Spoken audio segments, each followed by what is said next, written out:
On a warm Wednesday evening, a Boeing B-17 Flying Fortress is being prepared for flight. Crews carefully inspect the plane as a small group of passengers are briefed about the flight. Pilots complete the pre-flight procedures. The passengers board the plane, then take their seats.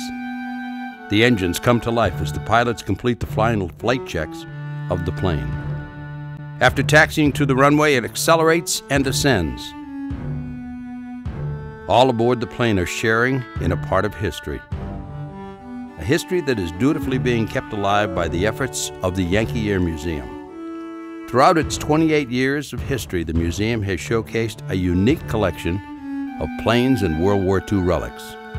Not only can visitors get up close and personal with some of these planes, they can even have an opportunity to step inside that plane for a once-in-a-lifetime opportunity to fly in the Yankee Lady, the Yankee Warrior, or the Yankee Doodle Dandy. Yankee Air Museum is located at Willow Run Airport in Belleville, Michigan, 35 miles west of Detroit. This airport has a rich history, making it a fitting location for the Yankee Air Museum. During World War II, Willow Run was a state-of-the-art manufacturing facility for the B-24 bomber. World War II started, and President Roosevelt made a speech that the U.S. should produce 50,000 airplanes per year. Ford was given the B-24 bomber. And by March of 1941, they were breaking ground here at Willow Run to build this factory. Willow Run was producing 440 bombers a month, which was one every hour that they worked at the plant. And they had the capability of going to about 675 bombers per month.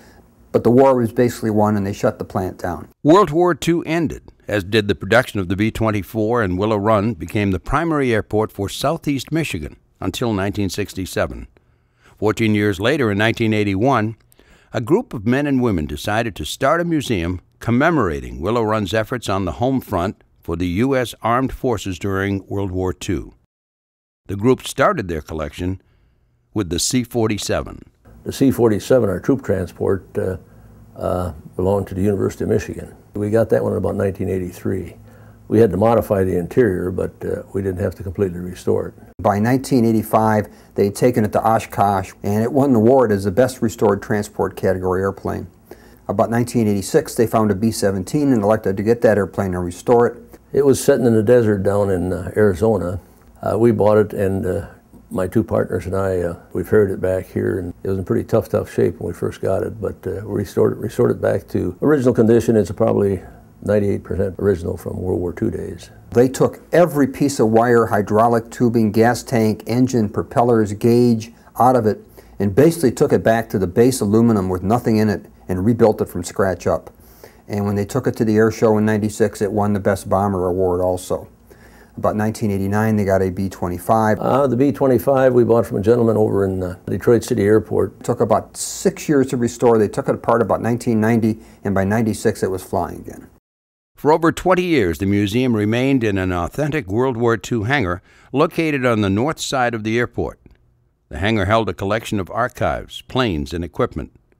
But in October of 2004, a fire destroyed the hangar. Everything that was housed in the hangar, which was all of the archival materials, all of the artifacts, were all lost completely. There was virtually no collection that were saved from the fire. Everything was gone except our 4 flyable aircraft. We did lose 8 aircraft in the fire, and of course all of our entire museum collection. So the first thing that we had to figure out was, are we finished or are we going to go forward? The fire came along and forced us into a very rapid reevaluation of our process to look at where we had to be and where we were going to go. After the fire, many were unsure about what would become of the history that Yankee Air Museum tried so hard to preserve. With the help of Wayne County Airport Authority, Yankee Air Museum was allowed to relocate to the west side of the airport. Many volunteers began giving more of their time to help the museum from closing its doors for good. Many of these volunteers help orchestrate events for the museum. The Yankee Air Museum continues to hold events that invite the local community to participate. One event that starts the summer season for the museum is the polishing party. The polishing party is held in mid-April when the community is invited to the museum to polish and prepare the planes for the summer flights. This event is a great opportunity for children to learn about the museum. For the polishing party, we have to coordinate with the airport as well as get the word out to the public that we are here and we are a viable museum and we are here to celebrate those aircraft. We usually do a luncheon with the polishing party, and it's getting the volunteers together to help with the luncheon and bake sale so that we can make it a family-friendly event. Another popular event held at the museum is the Memorial Day celebration. The Memorial Day celebration is a chance for the community to say thank you to the men and women of the armed services from the past to the present. I'd have to say my favorite event is Memorial Day. We don't take enough time to really appreciate what the veterans have done for us and what that means for our freedom. And I think a lot of us take our freedoms for granted. And it's nice to actually take the time to sit down and say thank you. One of the most exciting events held at Yankee Air Museum is Thunder Over Michigan. Thunder Over Michigan is the annual air show that is organized in association with Willow Run Airport. Since its beginning in 1999, Thunder Over Michigan has dazzled many with a variety of aerial demonstrations and battle reenactments. Like the polishing party, Thunder Over Michigan is a great opportunity for children to learn about aviation.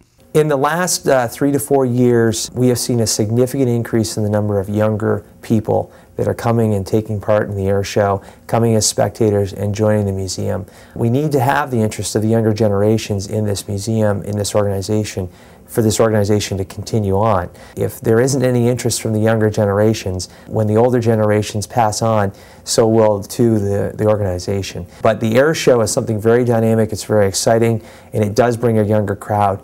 And of that younger crowd, we do see people starting to join, take interest, and volunteer. Because again, they are the future of the museum. 2007 marked the first visit of the U.S. Navy's Flight Squadron, the Blue Angels. The Angels returned to the Yankee Air Museum in 2009. Major Nate Miller, solo pilot number 5 from Lapeer, Michigan, shared his feelings about coming back to the Yankee Air Museum. Tell you what, the history with the Yankee Air Museum, this airfield itself, they produce B-24s 1 an hour. Knowing how much history is here at Willow Run Airport really is something that we take dear to our hearts, and that's what we do. So to come back here and support the Yankee Air Museum, who tries to keep that in the forefront of our minds to not forget those who have served before us, really is special to come to these type of venues that have such a museum that try to dedicate themselves to our history. Of course, it's a little bit sweet for me because I'm from here, right in Michigan, in Lapeer.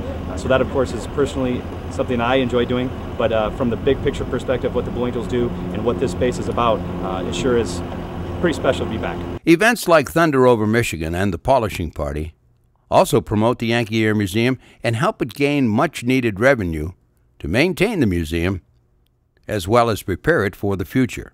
It certainly took on a whole new perspective in helping the museum get back on its feet. After 2004, it became critical that it made money. And that's one of the things it's done since 2004, has made money for the museum. But what it did too, and what it continues to do, is bring more members. It brings more people to the actual show as it grows and grows, and it becomes a bigger Detroit area event. The event brings more people to us, and of course at that point more interest level to the museum itself. It comes back in many ways to us, not just financially. Not only are the events held at Yankee Air Museum fun and exciting, they also help educate the community. A growing part of the Yankee Air Museum is its education department. The education department is in charge of scheduling activities with youth groups and schools. Through these activities, children can learn about the history of their local community and possibly become involved with it. The education department will be located in the schoolhouse on the north side of the airport.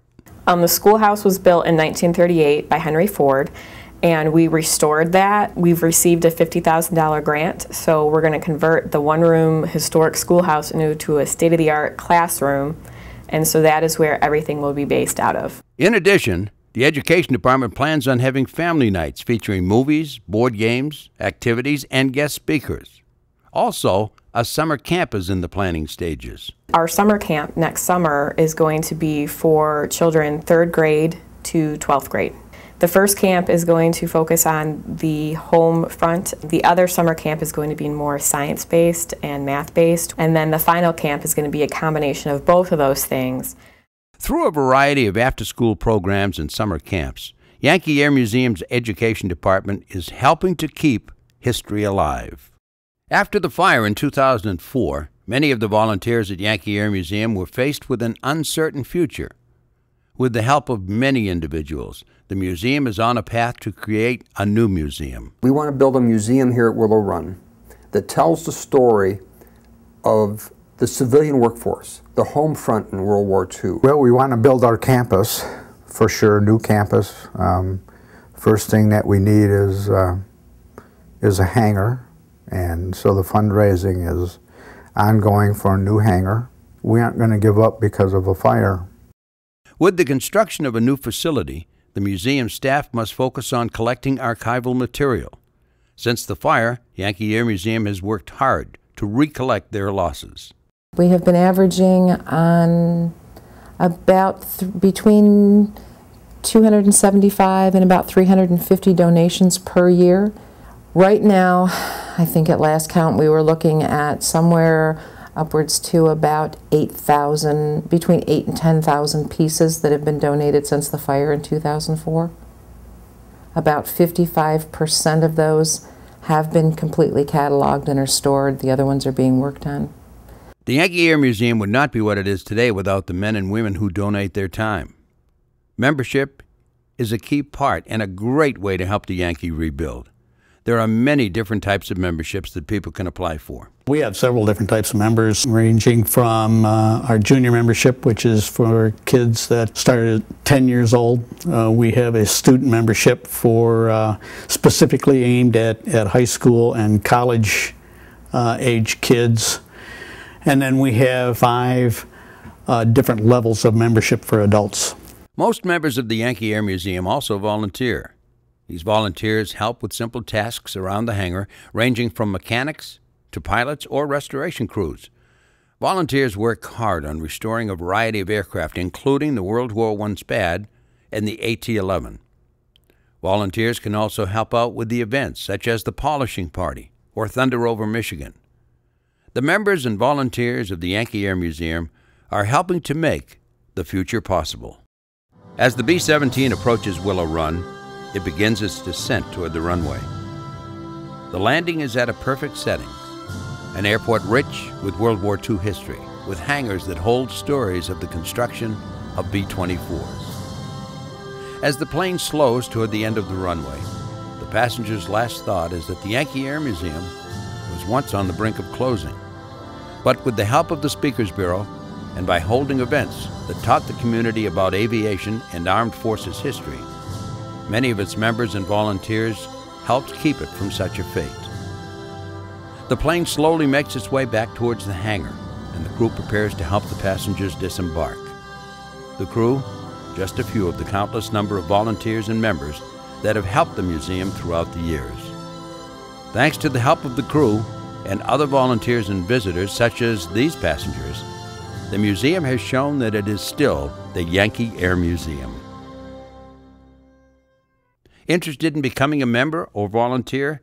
Visit Yankee Air Museum online at www.yankeeairmuseum.org.